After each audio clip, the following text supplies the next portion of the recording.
Hello and welcome to Mystery Tales channel, where every story feels like a conversation over a warm cup of coffee. Today we dive into a thrilling Sherlock Holmes adventure, narrated in the classic style of Dr. John Watson. Sit back, relax, and let the fog of Victorian London envelop you as we uncover Sherlock Holmes and the deadly secret uncovered. Chapter 1. The Mysterious Visitor. Hello and welcome to Mystery Tales channel, where every story feels like a conversation over a warm cup of coffee. Today we begin a thrilling Sherlock Holmes adventure, narrated in the classic style of Dr. John Watson. This is just the opening chapter to whet your appetite. The Mysterious Visitor, from Sherlock Holmes and the Deadly Secret Uncovered. Sit back, relax, and let the fog of Victorian London envelop you. It was a chill autumn evening in the year 1892, one of those dreary nights when the great metropolis of London seemed to huddle beneath a pall of impenetrable fog, as if the very city were conspiring to conceal its myriad secrets from the prying eyes of the world. The air was thick with the dampness of the Thames, carrying with it the faint, acrid scent of coal smoke from countless chimneys. Mingling with the distant cries of street vendors and the muffled clatter of horse-drawn carriages upon the cobblestone streets. Gas lamps flickered valiantly along the thoroughfares, their golden halos piercing the gloom but little, casting elongated shadows that danced like phantoms in the swirling mist. Such was the atmosphere that enveloped me, Dr. John H. Watson, as I made my way back to our modest yet intellectually vibrant lodgings at 221B Baker Street after a long and wearying day attending to the ailments of my patients in the bustling dispensary. My medical practice, though rewarding in its own right, often left me yearning for the stimulating companionship of my dear friend and colleague, Sherlock Holmes. He, with his unparalleled powers of observation and deduction, had transformed our shared quarters into a veritable sanctuary of rational inquiry amidst the chaos of urban life. As I ascended the familiar 17 steps to our sitting room, steps that I had trodden so many times in states of excitement, exhaustion, or quiet reflection, I could already discern the faint strains of a violin emanating from within. It was a melancholy tune, one that Holmes favored on evenings when his mind was unoccupied, a composition of his own devising that seemed to echo the somber mood of the fog-shrouded city outside.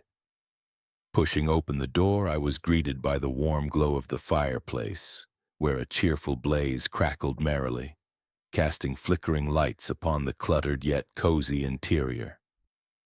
The room was a testament to Holmes's eccentric genius. Chemical apparatus bubbled softly on a side table, emitting occasional wisps of vapor that added to the already heavy atmosphere. Stacks of newspapers, some yellowed with age, lay haphazardly upon the floor and chairs, chronicling crimes and curiosities from across the empire. And the air was redolent with the rich, pungent aroma of Holmes's favorite shag tobacco, curling lazily from his briar pipe. Holmes himself reclined in his armchair, his long, lean frame draped in a dressing gown of mouse-colored silk, his violin tucked securely under his chin as he drew the bow across the strings with a precision that mirrored his analytical mind. His eyes, sharp and hawk-like, were half-closed in contemplation, gazing into some distant realm of thought, inaccessible to ordinary mortals. "Ah, Watson," he remarked without so much as glancing in my direction, his voice carrying that familiar note of detached amusement. "You bring with you the unmistakable aura of the dispensary, a cocktail of carbolic acid, laudanum, and the quiet despair of the afflicted. Your day has been a taxing one, I perceive. Your boots bear the mud of Whitechapel, suggesting a house call to the poorer quarters, and your cuff is stained with what appears to be iodine from a hasty dressing of a wound. Pray divest yourself of your overcoat and join me by the fire. Mrs. Hudson has just brought up a pot of her excellent Darjeeling tea. and there is a plate of scones that might revive your spirits." I could not help but smile at his uncanny perceptiveness, a trait that never ceased to astonish me despite our long association. "You are correct as always, Holmes," I replied, hanging my coat upon the rack and settling into my accustomed armchair opposite him. "The day has indeed been arduous. A case of pneumonia in the slums, followed by a rather gruesome accident at the docks. But tell me, what occupies your mind this evening?" "Your violin suggests a mood of introspection."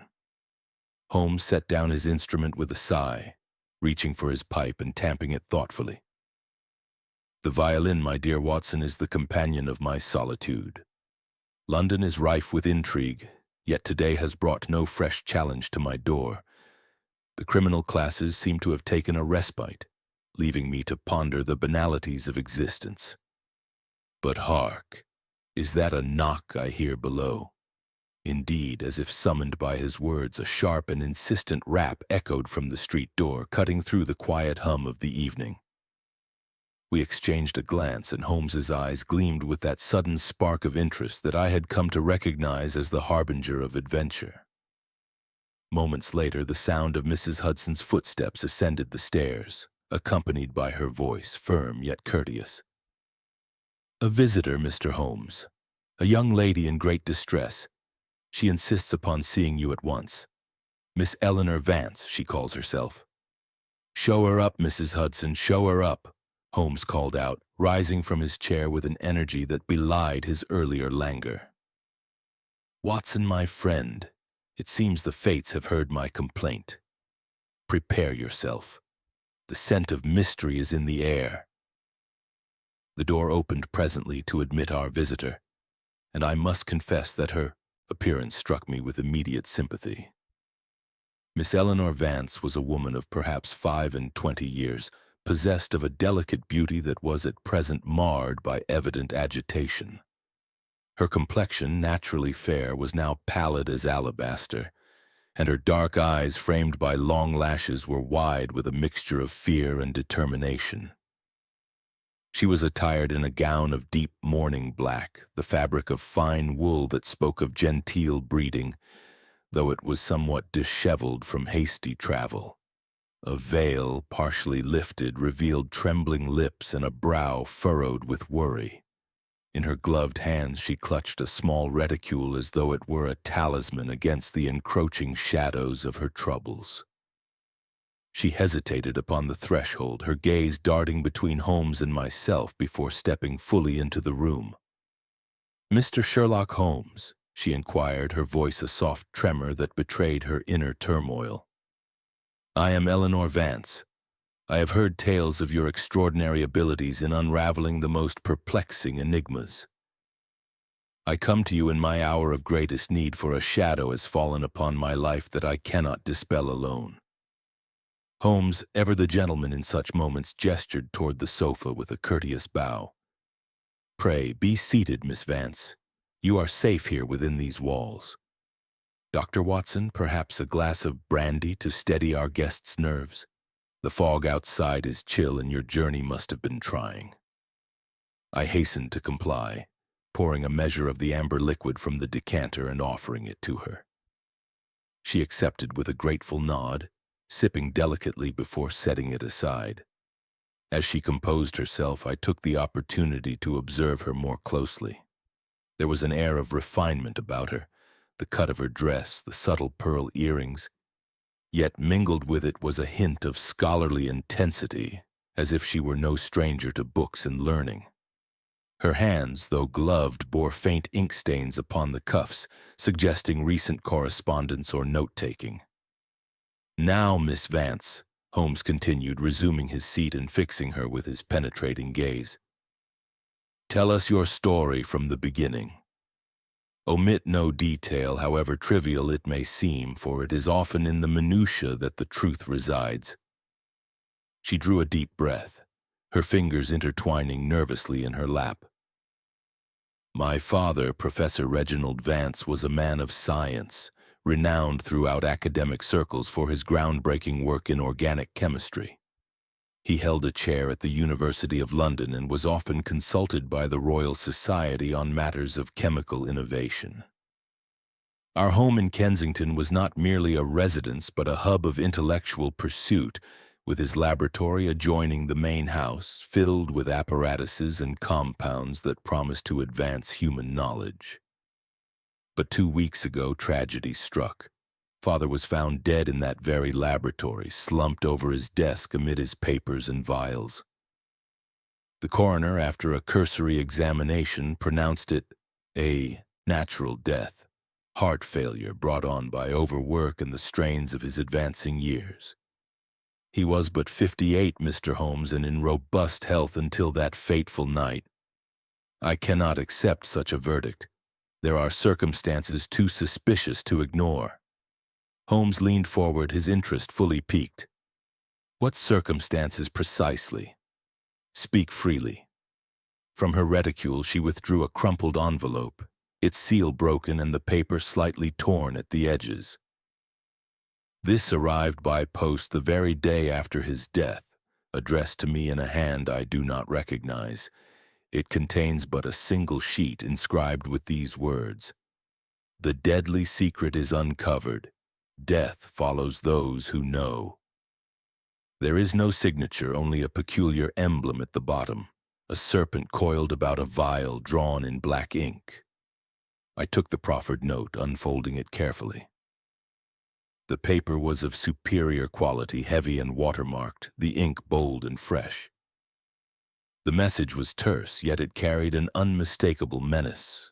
Holmes, accepting it from me, held it aloft to the lamplight, his magnifying glass appearing as if by magic from his pocket.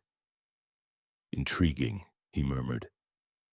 "The watermark is from a mill in Surrey, not common in everyday correspondence.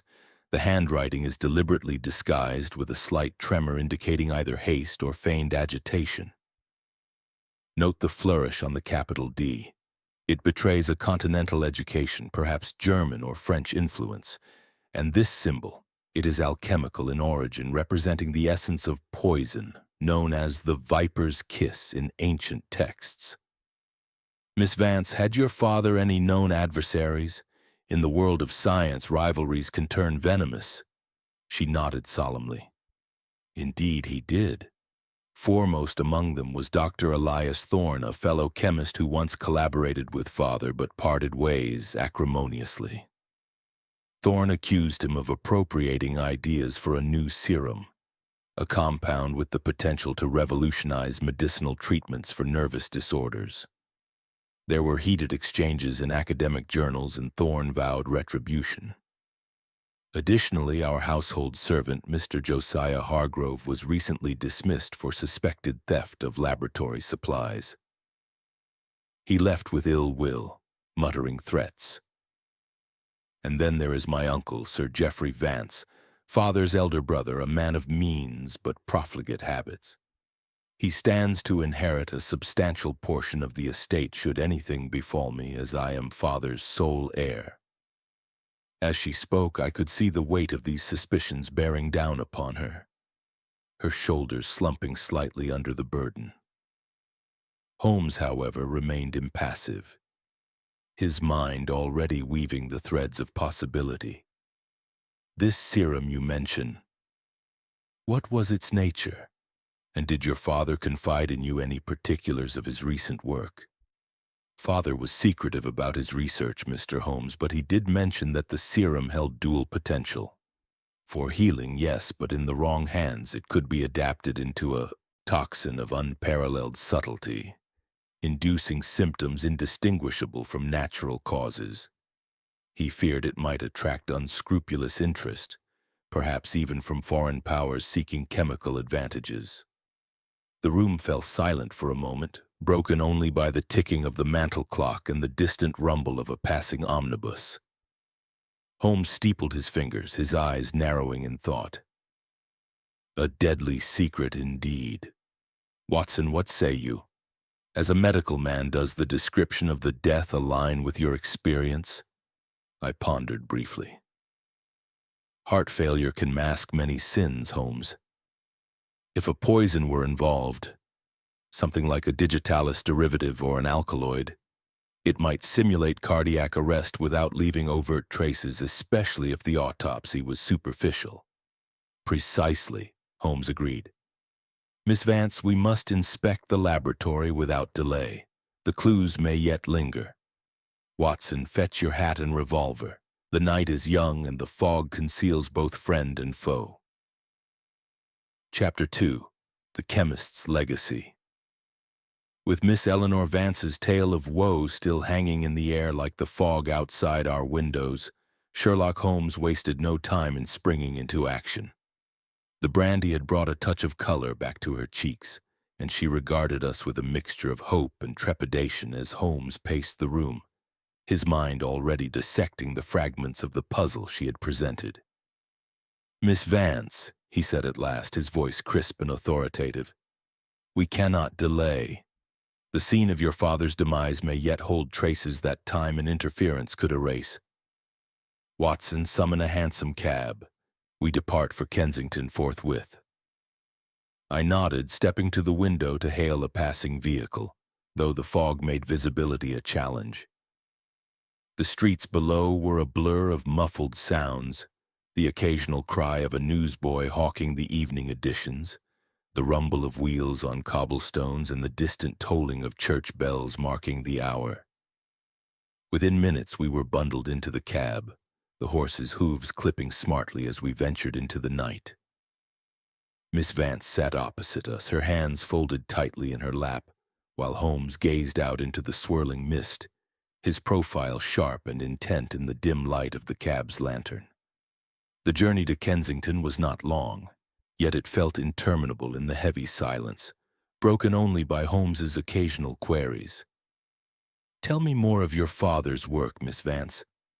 This serum, was it documented? Did he share his progress with colleagues?" She hesitated, her voice soft against the creak of the cab. "Father was guarded, Mr. Holmes. He kept detailed journals, but they were encrypted in a code of his own devising, a blend of chemical symbols and Latin abbreviations. He feared industrial espionage, you see.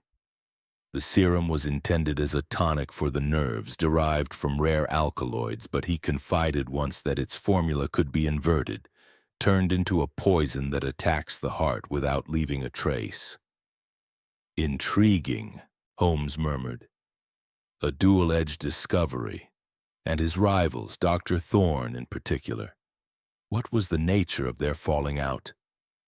"Dr. Thorne claimed co-authorship of early experiments, but Father insisted the breakthrough was his alone.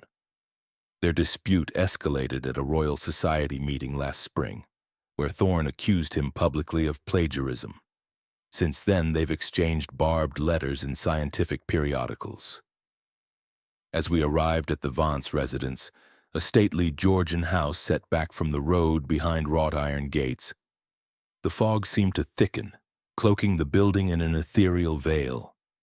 The windows were dark save for a single light in the hall, where a maid awaited our arrival. Miss Vance led us through the echoing foyer, her footsteps muffled on the Persian rugs, to the adjoining laboratory, a spacious annex at the rear of the house accessible via a paneled door. The air within was stale, heavy with the lingering scents of ether, sulfur, and something sharper, almost metallic. Visual, exterior shot of the fog-shrouded house, gates creaking open. Transition to interior hallway with candlelight flickering on portraits, then to the laboratory filled with scientific apparatus, beakers, retorts, and shelves of labeled vials under dim gaslight. The room itself was a testament to Professor Vance's dedication. Long workbenches cluttered with glassware, a blackboard scrawled with equations, and bookcases groaning under volumes of chemical treatises. In the center stood his desk, where he had been found, a massive oak affair strewn with papers, an inkwell overturned, and a half-completed manuscript yellowed under the light of a shaded lamp. Holmes donned his gloves, his eyes scanning the scene with predatory focus. "Do not touch anything yet, Miss Vance. Watson, note the position of the body as described, slumped forward, head upon the desk. She nodded, pointing to the chair, which was slightly askew. Yes, just so. The coroner removed him promptly, but nothing else has been disturbed. Holmes knelt, his magnifying glass in hand, examining the floorboards first. See here, Watson. Faint scuff marks, as if the chair was dragged backward. And this residue on the inkwell's rim. A crystalline powder, colorless but with a faint sheen. He sniffed cautiously. Not arsenic, no, subtler. Perhaps a variant of atropine or a synthetic alkaloid. Your medical expertise, if you please. I leaned in, careful not to contaminate the evidence. It could be belladonna-derived, Holmes. Ingested or absorbed through the skin, it might dilate the pupils, accelerate the heart to failure. But without a sample for testing... Precisely, he interjected. We shall procure one. Miss Vance, did your father take tea or refreshment while working? Always, she replied. A pot was found empty beside him, the cup drained. Holmes inspected the china, noting a faint stain at the bottom. The vehicle for the poison, perhaps. Administered subtly. No, forced entry suggesting familiarity with the household. As he rifled through the papers, a journal caught his eye, bound in leather, its pages filled with cryptic notations. The encrypted diary you mentioned. I shall decipher it later. But look. A loose sheet tucked beneath, a list of names. Thorne, Hargrove, Sir Geoffrey Amoul, and one more, crossed out. Mortimer Black. Miss Vance gasped. Dr. Black? A former associate expelled from the Society for Unethical Experiments years ago. Father mentioned him rarely, with disdain. A potential lead, Holmes noted. Rivalries breed motives. Now the servant Hargrove, where might we find him? He lodgings in Whitechapel, I believe, after his dismissal for pilfering reagents. Holmes pocketed a vial of the residue for analysis. We shall pay visits tomorrow. For now, secure this room. The chemist's legacy is not merely scientific, it is laced with peril. As we departed, the fog enveloping us once more, I pondered the web unfolding. Red herrings abounded, the obvious rivals, the subtle poison. Yet Holmes's chain of logic was forming link by link, promising revelations in the chapters to come. Chapter 3. Shadows in the Laboratory. As the door to Professor Vance's laboratory swung shut behind us, sealing in the echoes of our footsteps, Sherlock Holmes paused, his keen senses attuned to the subtle nuances of the room. The gas lamps, turned low by Miss Vance upon our entry, cast elongated shadows that crept across the walls like fingers of accusation, dancing over the array of scientific instruments and half-shadowed corners. The air hung heavy, not just with the chemical odors we had noted earlier, but with an intangible weight, the residue of tragedy, perhaps, or the whisper of secrets yet untold. Holmes, ever the master of such environments, moved with purposeful grace, his magnifying glass glinting in the dim light as he continued his scrutiny. "Observe, Watson," he said, his voice a low murmur that seemed to blend with the faint hiss of a Bunsen burner left unattended on a far bench. "The disarray here is not random. Papers scattered, yes, but selectively. Those pertaining to the serum formula are uppermost, as if rifled through post-mortem. And this burner, still warm to the touch, suggesting recent use, though Miss Vance assures us the room has been untouched since the coroner's visit." I glanced at our companion, who stood by the doorway, her face a mask of quiet resolve illuminated by the flickering flame. "Could it have been left on by accident?" I ventured, though I knew Holmes would dismiss such simplicity. Accident? In a chemist of Vance's caliber? Unlikely. No, this indicates an intruder, one who returned after the body was removed, searching for something specific. He knelt beside the desk once more, his fingers tracing the faint scuff marks we had noted earlier. "These are from boots, men's, size 10. with a distinctive wear on the left heel, suggesting a limp or habitual favoring of one side. Not the professor's, I wager. Miss Vance approached, her skirts rustling softly. Father wore smaller shoes, Mr. Holmes, but who could have entered? The door was locked, and the maid swears no one came. A lock is but a suggestion to the determined, Holmes replied enigmatically. Windows? He strode to the sash, examining the latch. Pried open recently. See the fresh scratches on the sill. The fog outside would have masked any noise or figure. As if to underscore his point, a gust of wind rattled the panes, sending tendrils of mist seeping through a minute crack, curling like smoke in the lamplight.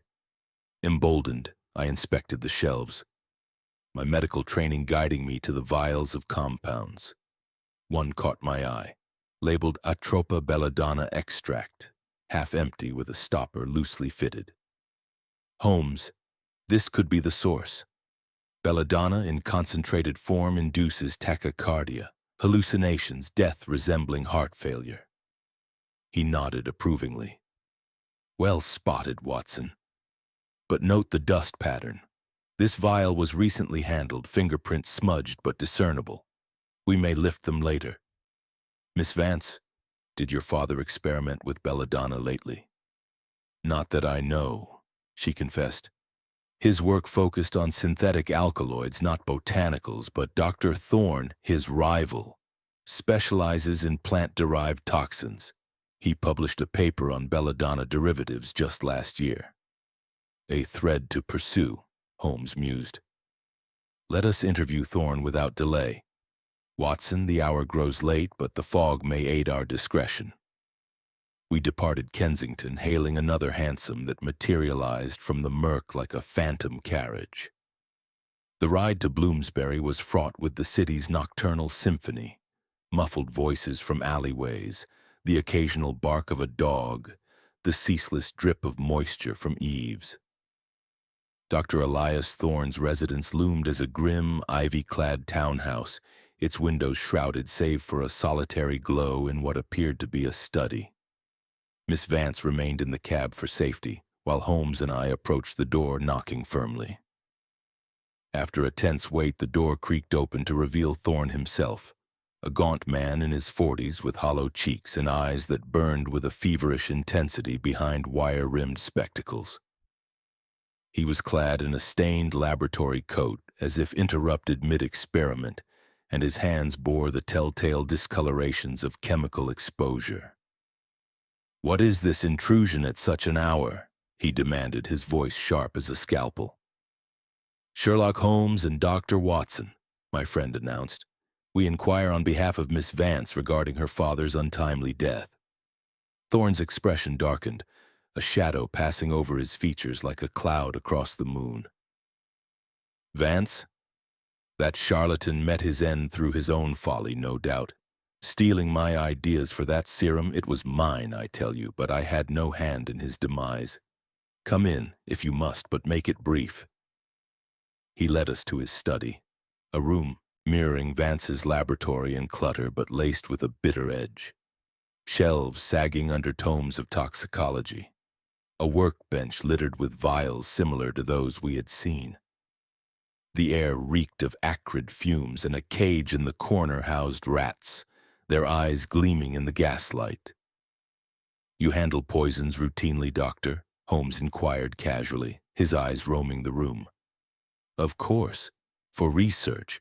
Belladonna, arsenic, strychnine, tools of the trade. But if you're implying—" "Merely observing," Holmes interrupted. "Your boots, for instance, muddied with the red clay of Kensington Gardens. You were near Vance's home recently?" Thorne faltered, his hands trembling slightly as he adjusted a beaker. "A coincidental walk, nothing more. I often stroll there for inspiration. Now, if that's all—" As we left, Holmes whispered to me, "Mark his tremor, Watson. Not from age, but guilt or fear. And those boots match the scuff marks imperfectly. A red herring, perhaps, planted to mislead." Back in the cab, Miss Vance listened intently. Thorne's deception is palpable, Holmes concluded, but shadows linger. Was he the intruder or another? The laboratory holds more secrets. We must return at dawn for further light. The night deepened, the fog a veil over truths half glimpsed as the chain of deduction tightened link by link. Chapter 4. The Encrypted Note. The chill of the Bloomsbury night clung to our coats as we returned to the hansom cab, where Miss Vance awaited with anxious eyes reflecting the flickering gas lamps. Dr. Thorne's denials echoed in my mind, laced with that tremor which Holmes had so astutely noted, a sign perhaps of concealed truths or deeper fears.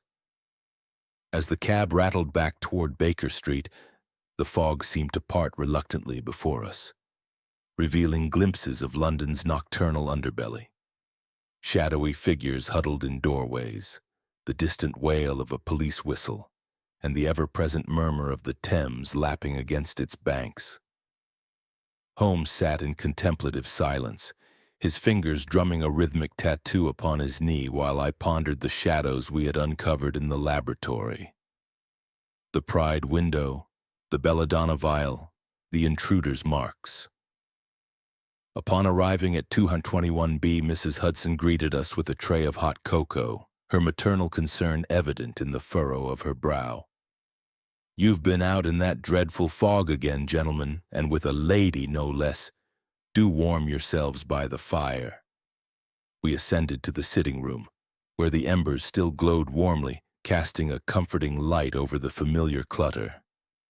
Holmes shed his coat and immediately retrieved the threatening note from his pocket, along with the professor's encrypted journal procured from the laboratory.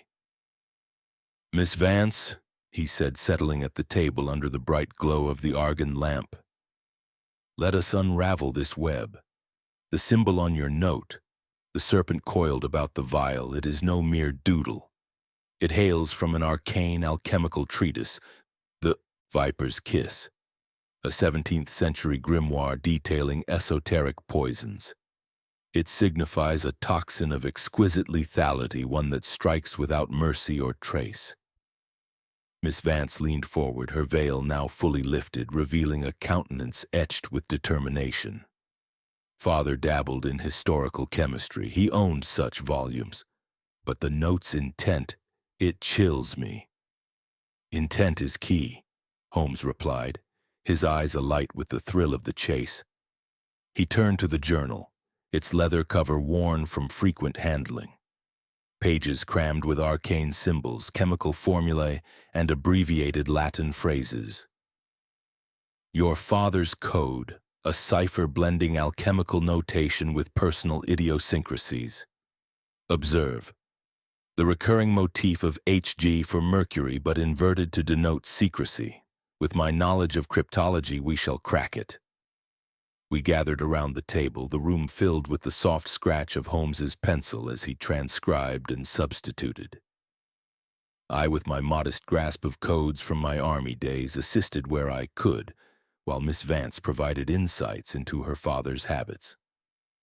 Hours slipped by, marked by the ticking of the mantel clock and the occasional sip of cocoa now grown cold. At last, Holmes exclaimed, "Eureka! The veil lifts. Listen, entries from the past month reference a deadly formula, not merely a serum for nervous ailments, but a compound with bifurcated potential. In therapeutic doses, it calms the heart. Inverted, it accelerates it to fatal arrhythmia, mimicking natural failure." He read aloud a pivotal passage. "Discovered Thorne's treachery, intends to peddle inverted formula to Prussian agents as untraceable assassin's tool. Must safeguard antidote, hidden where the viper nests." Miss Vance gasped. "Prussian agents? Father never mentioned such intrigue. Thorne? Selling to spies?" "Precisely," Holmes deduced. "Your father uncovered Thorne's plot, making him a target. The deadly secret is this weaponized serum, its sale a betrayal of science and nation. But wait. A cross-reference. Jeffrey presses for funds, threatens exposure of old scandal. Your uncle, Miss Vance? She nodded, producing from her reticule a folded letter. This arrived days before Father's death, from Uncle Jeffrey demanding a loan or he'd reveal a family secret. Disinheritance hinted if unmet. The letter on fine stationery bore a watermark matching the threat notes, a Surrey Mill crest. A connection, I observed. Could Sir Geoffrey be involved? Holmes examined it closely. Possible, but let us verify. We visit him at dawn in his Mayfair club. Watson, prepare. Misdirection abounds. The following morning, after a brief repose, we ventured to the opulent Reform Club in Mayfair, where London's elite congregated amid marble columns and plush leather. The air was thick with cigar smoke and the murmur of political discourse. Sir Geoffrey Vance, a portly gentleman with ruddy cheeks and a booming voice, lounged in an armchair puffing a Yates Havana. His attire, a tailored suit with a gold watch chain, bespoke wealth, yet his eyes held a shifty gleam. Nephew's friends, eh? Reginald's death. Tragic, but the fool tinkered with fire. Overwork plain as day. You demanded money, Holmes pressed, and threatened scandal. What secret? Sir Geoffrey blustered. Family matters. An old debt, nothing more. I had no hand in his end. Was at the opera that night, alibied by companions. Holmes noted the stationery on a nearby table. Identical watermark. Your paper matches the threat. Coincidence? Common stock, he protested, but sweat beaded his brow. As we departed, Holmes whispered, A red herring, Watson. The watermark is widespread. The letter's tone forged, perhaps. Geoffrey's greed is real, but murder? Doubtful. The chain points elsewhere. Black's name in the journal intrigues. Chapter 5. Pursuit Through the Fog. The revelations from Professor Vance's decrypted journal lingered in the air of our Baker Street sitting room like the acrid smoke from Holmes's pipe, which he puffed thoughtfully as dawn's first light pierced the fog outside. Sir Geoffrey's blustering denials at the Reform Club had done little to dispel suspicion, yet Holmes dismissed him as a peripheral figure. Greed motivates Watson, but not murder. His alibi holds, and the forgery of his letter suggests a cleverer hand at work. Miss Vance, exhausted but resolute, had retired to a guest room under Mrs. Hudson's care, leaving Holmes and me to plot our next move. The name Mortimer Black from the journal intrigued, but Hargrove, the dismissed servant, loomed as an immediate thread. He resides in Whitechapel, Holmes declared, a man with grievances and knowledge of the household. We pursue him at once. The morning fog had not lifted. If anything, it had deepened, transforming London's streets into a labyrinthine haze where landmarks dissolved into ghostly outlines. We hailed a hansom cab, its lamps cutting feeble swaths through the murk, and directed the driver eastward. The clip-clop of hooves echoed unnaturally, muffled by the damp air as we passed through districts where the genteel gave way to the grim. Soot-blackened warehouses, ragged urchins darting like shadows, and the distant clamor of markets awakening. Holmes, cloaked in his Inverness cape, scanned the passing scenes with hawk-like vigilance. Hargrove was dismissed for theft of reagents. Chemicals, Watson.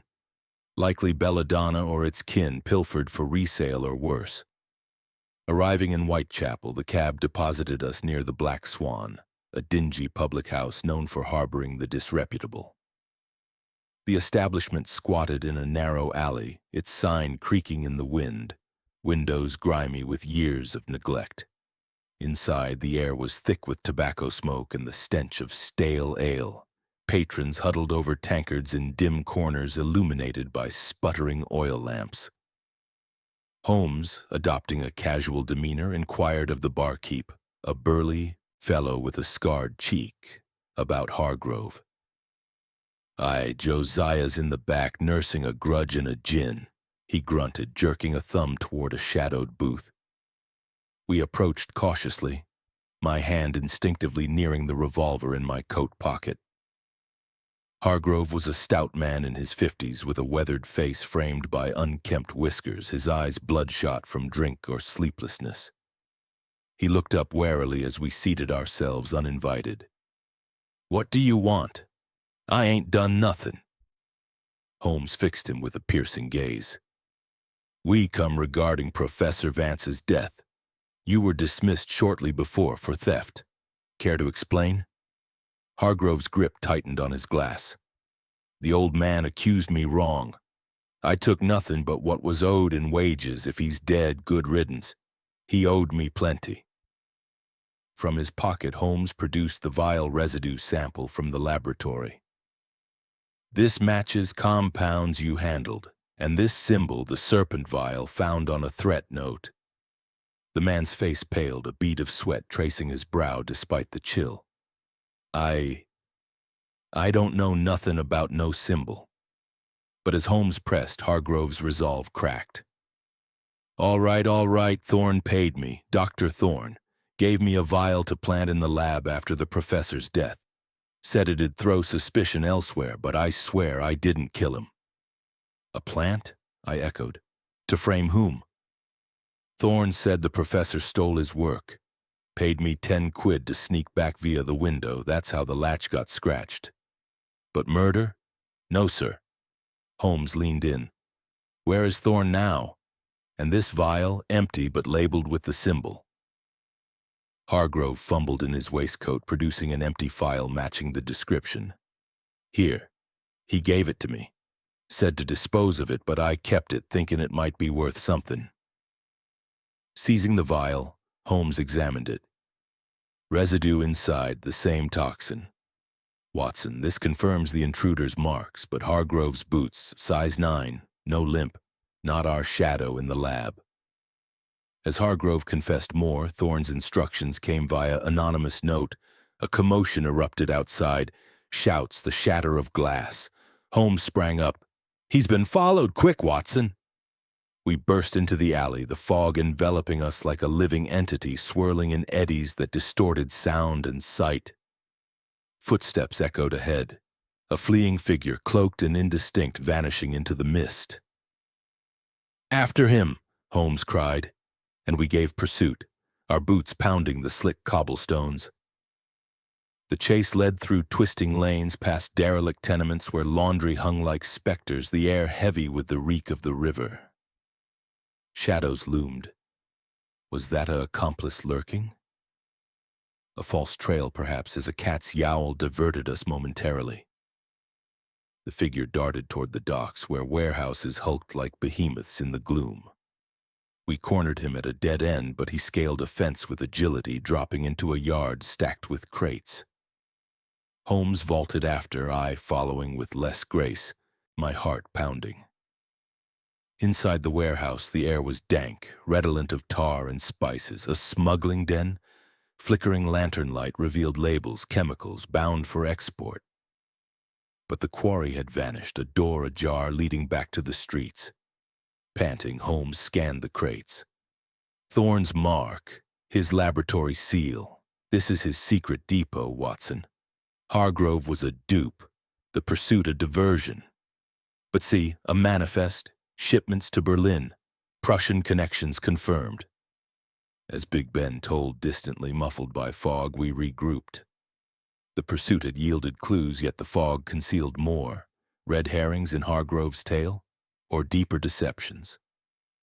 The deadly secret beckoned onward. Chapter 6. The Rival's Deception. The fog-shrouded docks of Whitechapel receded behind us as Holmes and I made our way back to Baker Street, the manifest from Thorne's warehouse clutched securely in my friend's hand. The pursuit had been a whirlwind of shadows and echoes, yielding not the elusive figure but a trove of incriminating evidence. Crates marked with chemical symbols destined for Prussian ports. A clear link to the foreign agents hinted at in Professor Vance's journal. Hargrove's confession rang in my ears, painting Thorne as the orchestrator of deception, yet Holmes's brow furrowed in contemplation. A pawn in a larger game, Watson? Or the king himself? We confront Thorne anew, his deceptions unravel. Miss Vance awaited us at 221B, her anxiety tempered by Mrs. Hudson's soothing tea. Holmes spread the manifest upon the table, its ink still fresh with the scent of the warehouse. See here. Shipments of alkaloids labeled innocuously as medicinal extracts, but cross-referenced with your father's notes, they match the inverted serum formula. Thorne peddles death to spies. Her eyes widened. Then he is the murderer? The poisoner of my father? Not so hasty, Holmes cautioned. Hargrove plants vials at Thorne's behest, yet the intruder's marks in the lab mismatch. We returned to Bloomsbury, with leverage. The afternoon sun struggled through the dissipating fog as our hansom clattered to Thorne's grim residence. The door opened promptly this time, Thorne's gaunt frame silhouetted against the chemical glow of his study. His eyes darted to the manifest in Holmes's grasp, a flicker of alarm betraying his composure. You again? What nonsense now? Holmes thrust the document forward. Your warehouse, Doctor. Shipments to Berlin. The deadly secret your rival uncovered. Deny it, and we summon Scotland Yard. Thorne collapsed into a chair, his hands trembling as he adjusted his spectacles. Very well, I admit the rivalry. Vance stole my initial research on the serum. I sought to reclaim it through unorthodox means. The shipments, yes, to contacts abroad, but not as poison, as a bargaining chip for funding. My work lags without patronage. And the murder? I pressed, my medical instincts sensing his pulse racing. Murder? No, I despised Vance, but I am no killer. Hargrove was to retrieve documents, not harm. The vial planting was to muddy waters, frame a theft gone wrong. Visual. Tense study interior. Thorne slumped in chair under harsh gaslight, manifest on desk. Close-ups on trembling hands and shadowed eyes, evoking vulnerability amid deception. Holmes paced, his gaze sweeping the cluttered lab adjoining the study. Vials gleamed on shelves, labels mismatched, belladonna beside innocuous salts. He seized a forged note from a drawer, its watermark identical to the thread. This, a draft of the menacing letter to Miss Vance. Your hand? Thorne paled. Planted here. I found it days ago, hidden among my papers. Someone frames me, uses my rivalry as cover. Convenient, Holmes murmured. Yet your boots carried Kensington mud, your tremor speaks of guilt. Or is it fear of the true culprit? As Thorne protested innocence, a new clue emerged. Miss Vance's maid, summoned via telegram, arrived breathless. Sirs, I overheard an argument days before the master's death, Sir Geoffrey raging in the drawing room. The secret will ruin us all, he shouted. Threats of disinheritance if funds weren't forthcoming. Miss Vance nodded. Uncle Geoffrey, his letter demanded money, hinting at exposure. Holmes's eyes gleamed. We revisit Mayfair. But observe, Watson, too pat, this trail. A red herring sown to divert from the serpent's true coil. The Reform Club buzzed with afternoon activity, cigars puffing amid discussions of empire and finance. Sir Geoffrey, ensconced in his armchair, greeted us with forced joviality. Back so soon? Persistent chaps. What now? The argument with your brother, Holmes stated flatly. Overheard by the maid. The secret will ruin us. What scandal? Sir Geoffrey's ruddy face flushed deeper. Family squabbles. Reginald's experiments cost fortunes. I demanded repayment or I'd cut ties. No more. Your alibi for the night? I inquired. At the opera, Carmen, with witnesses, checked the stubs. He produced them, dated correctly. Holmes examined the tickets, noting a faint chemical stain. Belladonna residue or misdirection? As we departed, Holmes confided. The alibi crumbles subtly, stubs forged, perhaps, yet Geoffrey's bluster hides no killer's cunning. No, the deception points to another. Mortimer Black, the expunged colleague.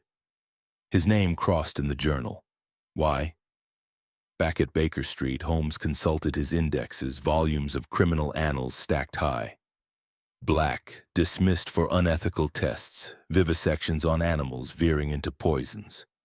Vanished years ago, but rumors place him in Soho, brewing illicit compounds. Miss Vance recalled. Father mentioned Black once, a viper in the nest, stealing ideas before their rift. The symbol, I exclaimed. The serpent vial. Black's mark? Precisely, Holmes affirmed. Thorne's deception is but a veil. Black uses rivals as pawns, forging notes, planting clues. The chain links. Black inverts the serum Vance discovers. Black poisons to silence, frames Thorne via Hargrove. Yet a philosophical shadow fell. Knowledge, Miss Vance, Holmes reflected, a boon or bane. Your father's secret heals or harms. In deceitful hands it sows ruin. We must tread wisely. The rival's deception unveiled layers, but the fog of misdirection lingered, beckoning us toward Soho's shadows. Chapter 7, A False Trail. The revelations concerning Dr. Mortimer Black cast a new, sinister light upon the tangled web of Professor Vance's demise. Much like the shifting gas lamps of Soho that pierced the encroaching dusk as Holmes and I ventured into that labyrinth of vice and shadow.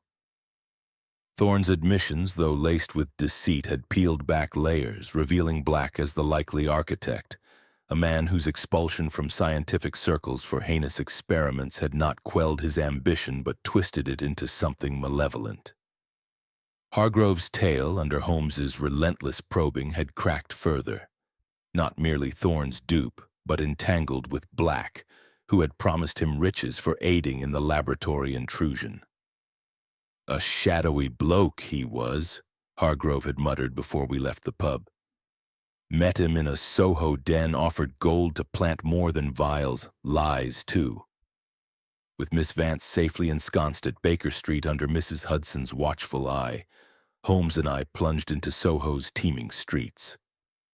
The district pulsed with life unseemly, music halls blaring discordant tunes, costermongers hawking wares under flickering torches, and the air thick with the mingled scents of gin, fried fish, and unwashed humanity. Fog lingered in patches, cloaking alleyways where figures lurked, their whispers hinting at illicit dealings. Black's lodgings, per Holmes's indices, were in a decrepit tenement off Wardour Street, a building sagging under the weight of years, its windows curtained against prying eyes.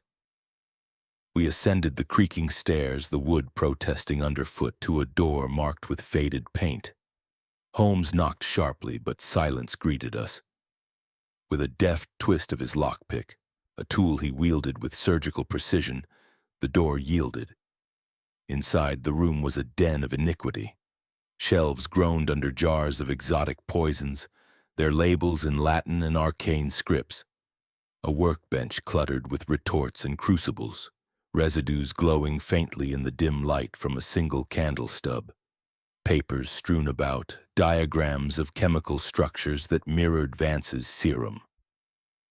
But Black was absent, fled, it seemed, in haste, for a coat still hung on the peg and a half-eaten meal mouldered on the table. Visual. Dimly lit tenement room filled with eerie glassware and shadows, close up on poisonous jars and scattered papers. Candle flame flickering to cast ominous glows on walls etched with alchemical symbols. Search thoroughly, Watson, Holmes instructed, his eyes scanning like a hawk's.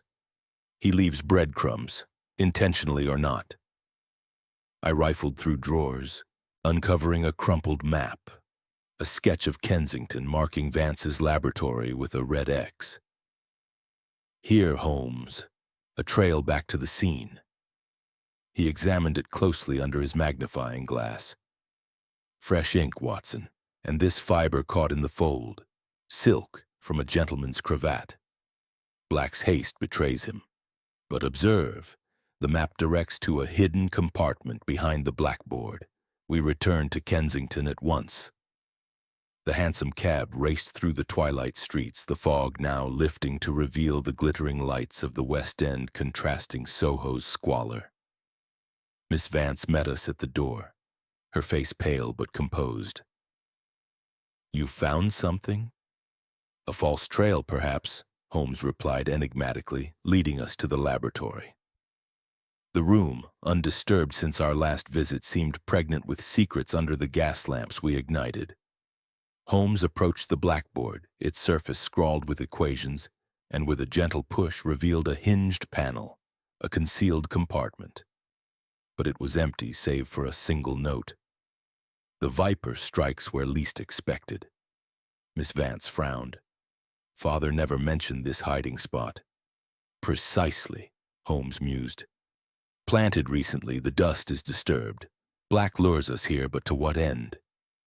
As if in answer, a faint noise echoed from the adjoining study, a drawer sliding open. We rushed in, only to find the window ajar, curtains billowing. Outside in the garden, shrouded by residual mist, footsteps receded. "After him!" Holmes cried, vaulting the sill. The pursuit led through Kensington's manicured gardens, now eerie in the gathering dark. Hedges loomed like sentinels, gravel paths crunching underfoot. The figure ahead, cloaked, limping slightly, darted toward the high street where hansoms clattered.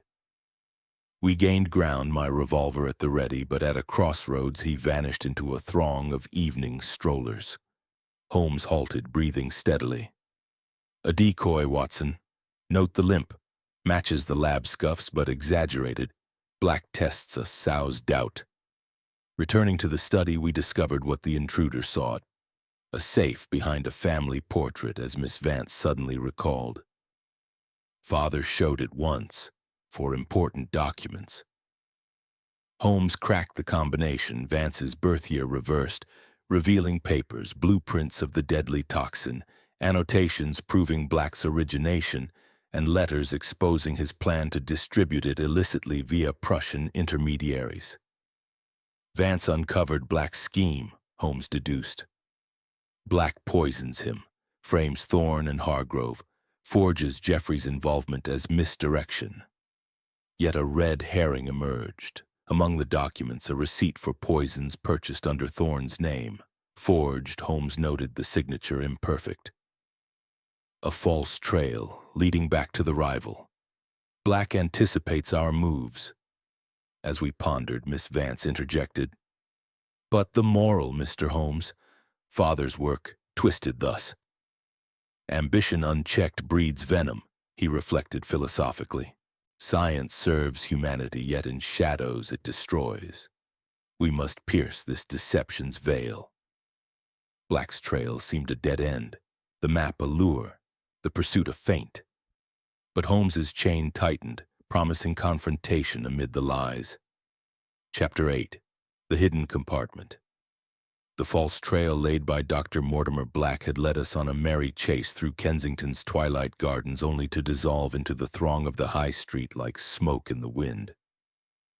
As Holmes and I returned to the Vance residence, the evening fog had fully lifted, revealing a star-studded sky that seemed incongruously serene above the turmoil of our investigation.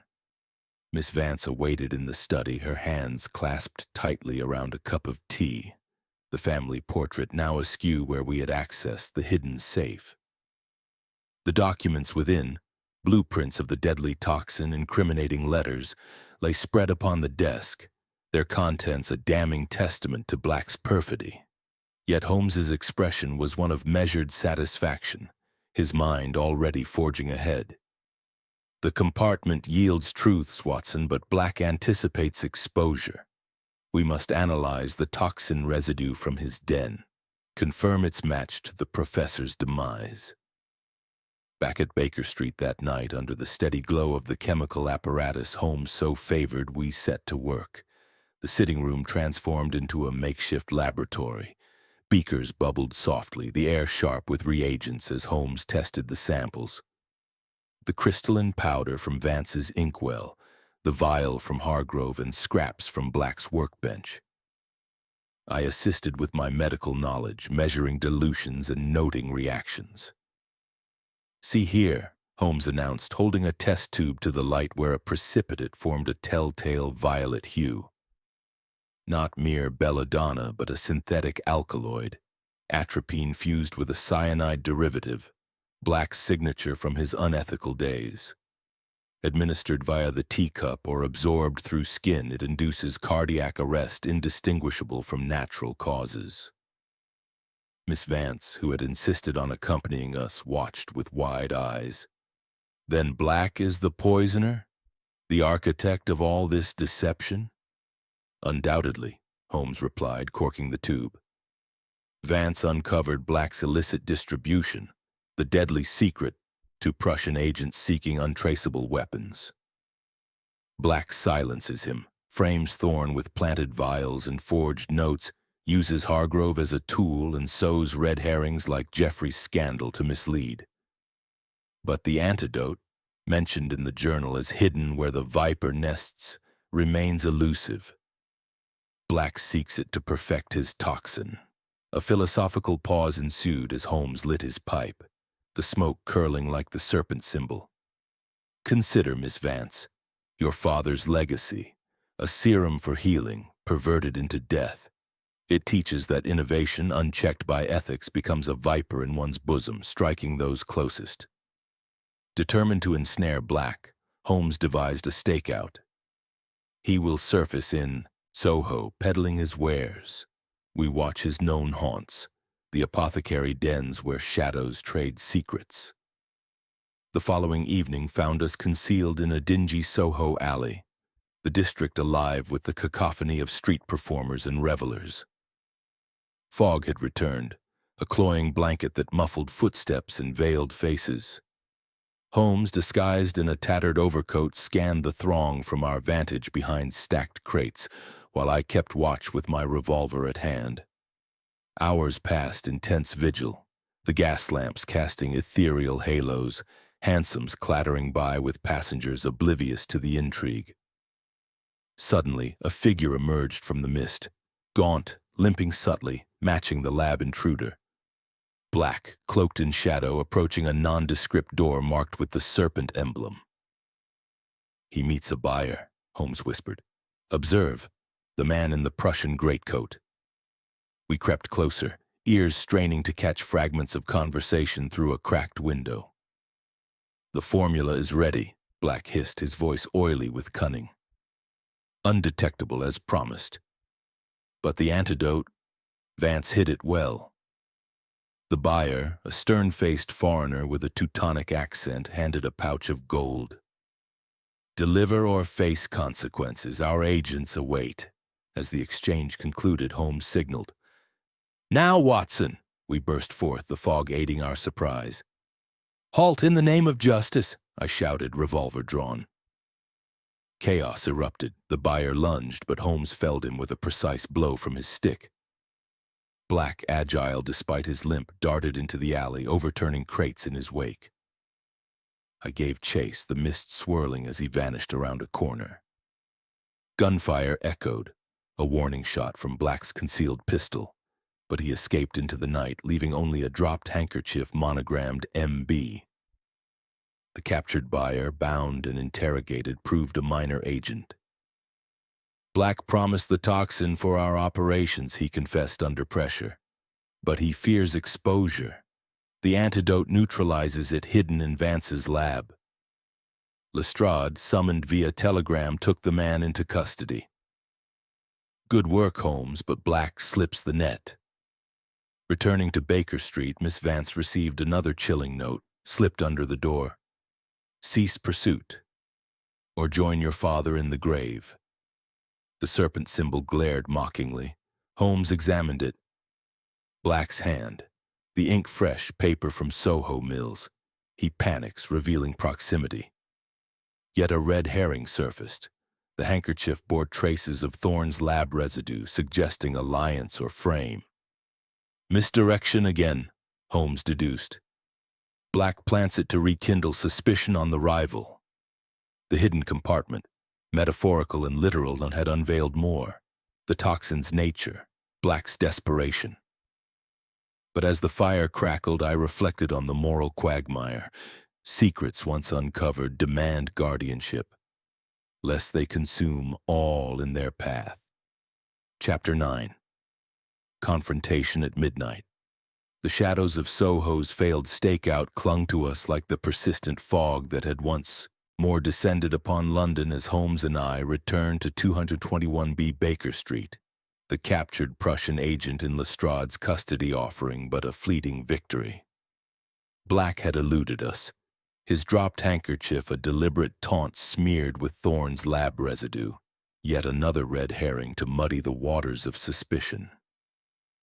Miss Vance, her resolve stealing with each revelation, had received the menacing note with stoic calm, but its words, "Cease pursuit or join your father," echoed a dire warning. Holmes, pacing before the fire with his pipe clenched between his teeth, dissected the evidence anew. Black grows desperate, Watson. The antidote eludes him, hidden in the viper's nest, a cryptic reference to Vance's laboratory, perhaps a concealed alcove we overlooked. He will strike again, seeking it. We lay a trap. The plan was audacious, befitting Holmes's ingenuity. Use Miss Vance as unwitting bait, announcing her discovery of the antidote through a planted rumor in scientific circles. Luring Black to the Kensington laboratory at midnight. Lestrade, skeptical but cooperative, positioned constables discreetly around the perimeter, while Holmes and I concealed ourselves within the house. Miss Vance, though pale with apprehension, agreed. For father's justice, I will play my part. As the clock in the Vance drawing room chimed the approach of midnight, the house lay shrouded in silence, the fog outside pressing against the windows like a spectral audience. The laboratory door stood ajar, a faint gas lamp within casting elongated shadows across the workbenches and vials, a stage set for confrontation. Miss Vance sat at her father's desk, feigning examination of papers, her hands trembling slightly on a decoy vial labeled antidote. Holmes and I lurked in the adjoining alcove, hidden behind a heavy curtain, my revolver cocked and ready. The air was thick with anticipation, the distant toll of Big Ben marking the hour like a knell. A soft creak, the window sash lifting stealthily. Through a slit in the curtain, I glimpsed a figure slipping in. Gaunt, cloaked, the limp evident in his cautious steps. Black, his face twisted in a mask of avarice and malice, eyes gleaming in the lamplight as they fixed upon Miss Vance. He approached silently, a gloved hand extended toward the vial. "At last," he whispered, his voice a venomous hiss. "The antidote, Vance's final secret. Hand it over, girl, and perhaps I'll spare you the fate of your meddlesome father." Miss Vance rose, her voice steady despite the fear in her eyes. "You murdered him, Black, for your twisted ambitions, selling poison to enemies of the realm." Black laughed, a low, chilling sound that echoed off the glassware. "Murder? Necessity. Vance stole my genius, claimed the serum as his. I refined it into perfection, a toxin undetectable, a weapon for fortunes. He uncovered my dealings with the Prussians, threatened exposure, a drop in his tea, and silence. Thorne, that fool, took the blame with my planted clues. Hargrove, my paid shadow. Even Geoffrey's greed forged into misdirection. Now the antidote, or join him in oblivion." He lunged, but Holmes burst from concealment, his voice commanding. "Enough, Black. The game ends here." I followed, revolver trained, as Lestrade's men stormed in from the hall.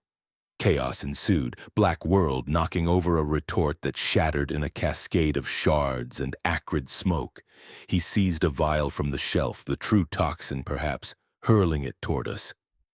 Holmes dodged nimbly, tackling Black to the floor in a fierce struggle. Fists flew. A table overturned, instruments clattering like discordant thunder. Black's limp hindered him, but desperation lent strength. He clawed at Holmes's face, snarling, "You'll never take me. The secret dies with me." I intervened, my army training prevailing as I pinned Black's arm. wrenching a concealed derringer from his grasp. The weapon discharged harmlessly into the ceiling, plaster raining down like snow. Lestrade's constables swarmed, cuffing the villain as he spat defiance. "You fools, the Prussians will pay dearly, my formula lives!" Panting, Holmes rose, dusting his coat. "Not so, Black. Your deceptions unravel. The synthetic alkaloid matched your signature, the forged notes in your hand. Hargrove's testimony seals it. And the antidote? Hidden not in a compartment, but in plain sight. The viper's nest refers to the alchemical symbol etched on the blackboard frame, concealing a formula inscribed in invisible ink revealed by heat." He demonstrated, holding a flame to the board's edge. Faint writing emerged, the counteragent's recipe. Miss Vance gasped. Father's final safeguard. Under Lestrade's interrogation, Black confessed fully. The poisoning to silence Vance, the frames on Thorne and others as red herrings, the Prussian plot for profit. "Ambition drove me," he sneered. "Science bows to no morality." As he was led away, the laboratory fell silent, the fog outside beginning to lift with the promise of dawn. Holmes turned to Miss Vance. "Justice prevails, but reflect. The deadly secret uncovered teaches that knowledge, wielded without conscience, corrupts. Your father sought healing. Black, destruction. Let this be a lesson in the fragility of intent." I nodded, the adrenaline fading into cozy reflection by the fire later at Baker Street. The confrontation at midnight had sealed the chain of deduction, banishing shadows with truth's light. Chapter 10. The Unveiling of Truth. The midnight confrontation in the Vance laboratory had culminated in a whirlwind of action, leaving the room in disarray. Shattered glass crunching underfoot, the acrid scent of spilled chemicals lingering in the air like the remnants of Black's defeated malice. Dr. Mortimer Black, his schemes laid bare, was hauled away by Inspector Lestrade's men, his snarls of defiance fading into the foggy night. Miss Eleanor Vance stood amidst the chaos, her morning gown disheveled but her eyes alight with a mixture of relief and sorrow. The decoy vial still clutched in her hand. Holmes, ever composed, straightened his coat and surveyed the scene with that familiar gleam of triumph. "The threads converge, my friends. Lestrade, secure the evidence. Watson, assist Miss Vance to the drawing room. The unveiling of truth awaits over brandy, for dawn approaches and explanations are due." We retired to the cozy confines of the drawing room, where a fire had been kindled against the chill, its flames dancing merrily upon the hearth and casting golden hues over the polished wood paneling and ancestral portraits.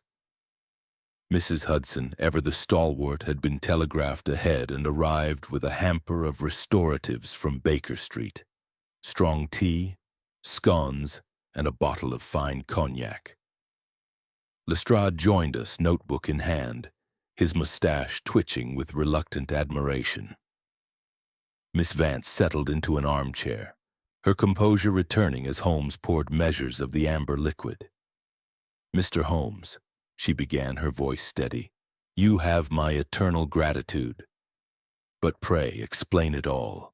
The chain of events, the deceptions. How did you pierce the veil?"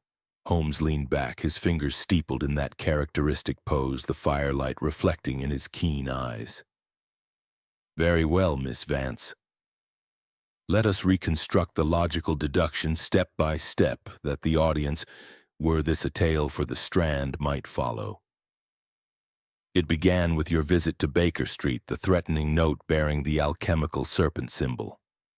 That emblem from the viper's kiss pointed to esoteric poisons, not mere rivalry. The watermark from Surrey Mills was widespread, but the disguised handwriting hinted at a scholarly hand, not a servant's scrawl. At the laboratory, the scene spoke volumes. The chair dragged, suggesting a struggle or positioning post-mortem. The residue on the inkwell, initially mistaken for belladonna but revealed as Black's synthetic alkaloid through chemical analysis. The pried window and scuff marks from boots with a limp, size 10 favoring the left. Mismatched Hargroves and Thorns. Red herrings abounded. Thorns muddied boots from a planted visit. His warehouse shipments forged to appear treasonous, yet his tremor was fear, not guilt. He was Black's pawn, his rivalry exploited. Hargrove's confession in the Whitechapel pub, paid to plant vials and notes, led to the warehouse chase, a diversion yielding the Prussian manifest. But the true key was the encrypted journal. Deciphered, it exposed Black's origination of the toxin, Vance's discovery of its weaponization for foreign agents, and the Viper's nest, the blackboard frame hiding the antidote in invisible ink. Black, expelled for unethical work, harbored grudge and greed. He inverted the serum, poisoned Vance via his tea to silence him, framed Thorn with mismatched clues, used Hargrove for intrusions, and forged Jeffrey's letter as misdirection. Jeffrey's greed real, but his alibi solid, the opera stubs unstained by true villainy. The Soho den confirmed Black's poisons, the stakeout his dealings. The dropped handkerchief smeared with Thorn's residue was a final red herring to rekindle doubt. But the chain held. The toxin's signature matched Black's experiments. Witnesses placed him near Kensington. His limp from old lab injuries fit the scuffs. He sought the antidote to sell a complete package, toxin and counter for fortunes. The trap sprung, his confession sealed it under pressure. Lestrade grunted approvingly. Neat work, Holmes. The Yard'll handle the Prussians, diplomatic channels and all. Miss Vance sighed, a weight lifting. And the moral, Mr. Holmes? Father's secret, a boon twisted to bane. Holmes gazed into the fire, his tone philosophical. Ah, the heart of it. Knowledge is a double-edged sword, Miss Vance. Your father wielded it for healing, a serum to soothe the nerves of the afflicted. Black, consumed by ambition, forged it into a weapon of shadows, peddling death for gold. It reflects upon our age. Science advances, yet without ethical moorings it breeds vipers that strike at society's core. We must guard our discoveries with wisdom, lest they uncover secrets deadly to all. In this, Vance's legacy endures, not in poison, but in the antidote of truth. As dawn's light filtered through the curtains, painting the room in soft pastels, I reflected on our adventure. The fog had lifted, both literal and metaphorical, revealing London's spires anew. Holmes rose, violin in hand, drawing a triumphant air that filled the space with harmony. Thus concluded one of the most intricate cases of my association with Sherlock Holmes, a testament to deduction's power over deception.